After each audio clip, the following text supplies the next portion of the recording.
Hello everyone and welcome to SkillCapped. I'm Notorious Dub and today I'm going to be breaking down the myths behind muscle memory and from there giving you guys all of the information you need to know to use KovaaKS, one of the best aim trainers on the market and downloadable from Steam, to help you improve in Valorant. And for those of you who just want to know exactly what you should be doing, we're going to close out the video with the SkillCapped KovaaKS playlist, as well as all of the best settings and anything else you might need to work on just in case.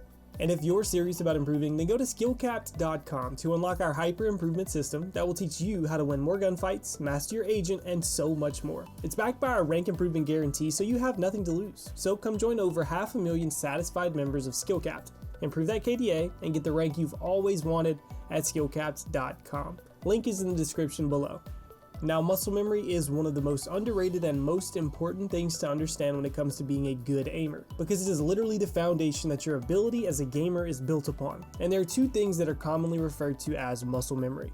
The two types of muscle memory are muscle fiber memory and neuron memory. Muscle fiber memory is your muscle's ability to get back to its full ability after it breaks down over time, whether it's reaction time or simply just the size of the muscle. And it's much easier to relearn a skill and get back to your peak than it is to reach that peak in the first place. And then there's neuron memory, which is what we're going to be focusing on because aim training is mostly developing the brain and mind-muscle connections. It's like riding a bike. There seems to be this moment where it just clicks and you're able to perform the task, and it never really goes away after that. But the great thing is you can improve on that ability because the connections in the motor cortex of your brain can be improved upon, developing stronger connections and allowing your brain to access that memory easier. This, in turn, makes performing that action way faster and a lot more consistent as well. And these motor neurons that we're developing are able to help out with other similar actions, which is why we've developed a well-rounded aim training routine to help fully develop your aiming ability. Now, let's talk about the aiming mechanics that are the most common in Valorant that we're going to be developing and exactly how we're going to do it. Now, at this point, we've all probably heard that crosshair placement is the most important thing in Valorant, which is entirely true, and it also means the most common movement that you're going to be performing is micro changes around your crosshair. This is also known as micro adjustments, but in Valorant, most of your kills are going to come from an enemy peeking around a corner, or you peeking a corner, and an enemy just being slightly off of where you initially had your crosshair placed at. And the micro adjustment is then the key to snagging that kill, and the perfect task to develop your ability to micro adjust is called micro shot. There will be one ball on the screen at all times, and as soon as you destroy that ball, another one appears very close to that target. And the goal is to be as accurate as possible with this task, while going as fast as possible as well. Now, a great goal for this task is going to be to go as fast as you possibly can go while staying above that 90% accuracy. So if you're above the 90% accuracy threshold, speed up your shots, and if you're not above that 90% accuracy threshold, slow down and make sure you're being as accurate as possible. After that, of course, we have horizontal movement, for when enemies are strafing left to right or right to left, which happens so often, and you have to land that first shot at least to give them that 70% slow from the bullet to be able to pick up the rest of the shots and pick up that kill. For this skill though, we're going to be incorporating the TAM speed task. Here, you're going to have two targets relatively far away from you spawn on the screen and move left and right. The goal here, once again, is to flick as fast as possible to the target and land an accurate shot. This is perfect for developing the ability to land those headshots on moving targets and be able to micro adjust at longer ranges. And this task is a bit more difficult to land those shots, but you're going to want to stay above the 85 to 90% accuracy threshold and increase your speed as much as possible while still maintaining that accuracy. And next we have target switching. This is the highlight play skill, where you have to swap from one target to the next very accurately and very quickly to hopefully pick up one or maybe even two more kills very quickly. Now, to train this skill, we're going to be using the dev target switch task. For this task, 3 balls will appear on the screen moving horizontally in both directions. The goal here is to flick to each ball as fast as possible and maintain your crosshair on the target until the target is destroyed, much like what you would be doing in Valorant. Now here, since your gun will pretty much always be firing for this task, don't focus too much on accuracy. Instead, simply focus on swapping targets as fast as possible and not letting your crosshair come off of the target the entire time. This is one of those skills that takes a while to be able to implement into the game, but once it clicks, just like riding a bike, you'll notice a huge improvement in your play and you'll start picking up those big rounds for your teams. And finally, let's talk about reaction time. Now, in a game where fractions of a second are the difference between killing or being killed, winning or losing a round, or winning or losing a game even, your reaction time can be one of your biggest strengths or your worst weaknesses. Now, reaction time is a highly debated topic on what the most effective ways to go about it are, but it's agreed upon by most that you can improve your base reaction time by somewhere from 10 to 20% on the given task. And we know that performing the task that you want to get faster at works at improving your reaction time with it. So that's where we're going to be focusing on, and to train this, we're going to be doing the reflex medium flick task. Here, you want to throw accuracy and everything else out of the window so we can isolate the reaction time aspect of the task. Simply relax, clear your mind, and look at the screen. And as soon as the target appears on the screen, flick and click your mouse as fast as humanly possible.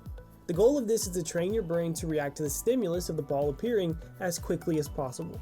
Now, your score isn't going to look great on the leaderboard performing the task this way, but we have other tasks helping us with our accuracy, and this task is specifically used for helping us develop our reaction time. And this shouldn't be one of those tasks that you expect to see incredible results from overnight, but over time this could easily be one of the most beneficial exercises that you can do. Now, we have left out quite a few different types of aiming here, because Valorant just honestly doesn't require that type of movement. Things like long range flicks past about a 60-degree field of view. Very rarely will you have to make those long-range flicks because Valorant has funnel-like places on the map, and you can generally tell where the enemies are going to be coming from. So the long-range flick practice is honestly just a bit inefficient. And we also have vertical movement. Where other games have an insane amount of vertical movement, Valorant has very slight verticality built into the maps, and most of your fights are going to be on the same level or very slightly above, but very rarely a target moving upwards. And then we have tracking with constant left and right changes in movement. Where other games have insane movement while shooting, once enemies are tagged in Valorant, they're essentially just a sitting duck while you finish them off, so we don't have to worry too much about hitting targets that are constantly spamming left and right, because once you get that first tag, it's basically just a standing still enemy. But before we send you on your way, you have to make sure that you have your settings right. There are a ton of people that tell me that Valorant just feels different from KOVAAKS, and it turns out they've just been practicing on the wrong field of view or the wrong sensitivity the entire time. So first, go to the settings tab in the main menu. And here, under the main tab, you're going to want to set the sensitivity scale to Valorant, and plug in your sensitivity that you use in Valorant just below that. Also, make sure you have your vertical sensitivity locked to your horizontal sensitivity checked in. Your FOV measurement here should also be set to Valorant as well, and it should be set to 103, which is the base FOV for Valorant. Also, for your max FPS, you're going to want to set your FPS for 3 FPS below whatever the hertz that your monitor is set at. This way you prevent any screen tearing whenever you're moving your mouse at high speeds, and it gives you the best performance. Next, you're going to want to navigate to the Weapon tab. Here, make sure you have the Hide Weapon box checked in, and pick out a crosshair from their pre-generated crosshairs that is pretty similar to your Valorant crosshair. And then under the Video tab, you're going to want to make sure that your video mode is set to full screen, so you can make sure that your computer is running the game at its set hertz value instead of the default 60, and turn your graphics all the way down, with anti-aliasing set to no AA, and everything else set to off. And then under visuals, there are a ton of options to pick from, but the best players usually stick to a very neutral color with no texture, like gray or light blue for the walls, floor, and sky. But whatever you like works for you, just make sure you have enough contrast where the balls actually stick out for you. And finally, under the Sounds tab, this is worth mentioning, the audio files are going to be personal preference for you, but we do recommend keeping them where you can hear them, because audio feedback is huge for improvement and understanding immediately what's going wrong. But if the missed shot sound tilts you specifically, feel free to turn that one off. Now let's get into the SkillCapped playlist. This playlist is designed to be a warm-up and a cooldown for whenever you're done with Valorant for the day, and it's super easy to download and use. The link will be in the description below. So optimally, you're going to want to use this playlist 2 times a day, in the morning before you play, and before you're getting off for the night. It's also a very short 18-minute playlist, so if you're ever in a slump, take a break and do the playlist to warm back up. Because honestly, warming up is completely overpowered, and just doing a simple warm-up will put you way ahead of most of the people at your skill level. So first off, we're going to start with 2 pressure aiming 7-target tasks. Pressure aiming is a very underrated task because it's great for getting the hand warmed up and getting you moving the mouse correctly. There's also a ton of clumps of targets that you're going to be micro adjusting with, and the occasional flick getting most of the movements warmed up. And the task is also just pretty fun in general, and fun is a huge part of sticking to a routine. Now for pressure aiming, you're going to want to go as fast as possible while maintaining an 85 to 90% accuracy on your shots. So be sure to speed up as much as you can, but we want to make sure we have good form as well, and maintain a high level of accuracy because it doesn't matter how fast you are if you just can't hit your shot. And then we're going straight into 3 runs of the micro shot speed task. This is similar to pressure aiming, because this task is great for warming up, but it forces you to be a bit more precise with your movements, and is really going to focus on training your ability to micro-adjust to targets close to your crosshair. For this task specifically, you're going to want to aim for the 92% accuracy threshold, while once again pushing yourself to go as fast as possible. So speed up your shots until you start to fall below that 92% mark, and then maintain or slow it down just a bit to bring yourself back up. And next, we're going to go with 3 runs of the Reflex Medium Flick task, where you're going to be developing your reaction time, and improving your skill in Valorant all across the board for that matter. For this task, for the most part, you can forget about accuracy. Simply focus on flicking and clicking the mouse as humanly fast as you can as soon as the target appears on the screen. Now, getting a high score on this task is great, and the accuracy will come over time, but that's not what you should be focusing on. Overall, the goal of this task is to develop speed, not accuracy and not a high score. And of course, with the next 4 runs, we have to do tamp speed. This task is quite difficult and starts to incorporate movement into the task, but here you want to focus on hitting the movement targets over and over as quickly as possible, and you want to make sure to be accurate as well. This task is hands down the best task to develop your ability to hit targets on the go and snag those headshots on difficult to hit targets. This task is also a bit more difficult though, so you're going to want to focus on the 85 to 90% accuracy threshold. And while there isn't an accuracy penalty in the score calculation, accuracy is huge for being able to hit the heads of enemies moving horizontally, so make sure you keep that accuracy high. And then we're going to pivot into target switching with Dev Target Switch. This task is going to train your ability to map out your path from target to target and start racking up those kills back to back, and picking up those rounds you honestly just have no business picking up. Now for this task, you're going to want to focus on speed, going as fast as you possibly can, snapping from target to target as each of them is destroyed, and focus on not letting your crosshair escape the target once you lock onto it. Now I do have a couple of closing remarks, because KovaaKS isn't going to do everything for you when it comes to improving in Valorant. So first of all, crosshair placement is one of the most important factors in Valorant, like we talked about earlier, and KovaaKS honestly can help you very much with crosshair placement.